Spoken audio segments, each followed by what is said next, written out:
we are now not celebrating but mourning the anniversary of the Dobbs decision on the 24th of June. And right now we're staring down the barrel of the terrifying prospect of a second Trump administration in which Trump would appoint more Supreme Court justices. The estimate is somewhere between 2 and 4 Supreme Court justices will be appointed by the next president. Trump, when he was running for president in the first cycle, promised that he was going to get Roe v. Wade overturned. And I think a lot of Americans thought, no, certainly that's not going to happen. This is codified. This is really just a part of the American legal system. It's not really going to happen. It did happen.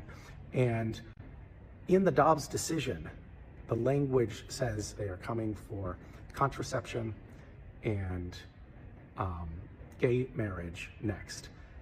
That is part of the playbook for Project 2025.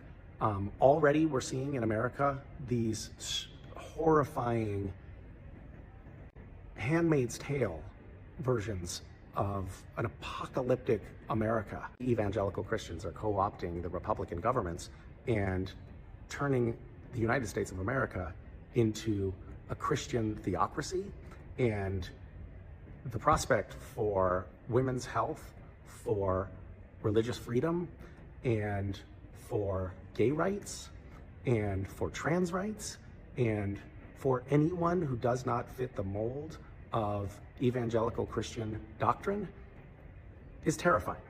It is so essential that everyone get out and vote. I don't care if Biden's not your favorite candidate.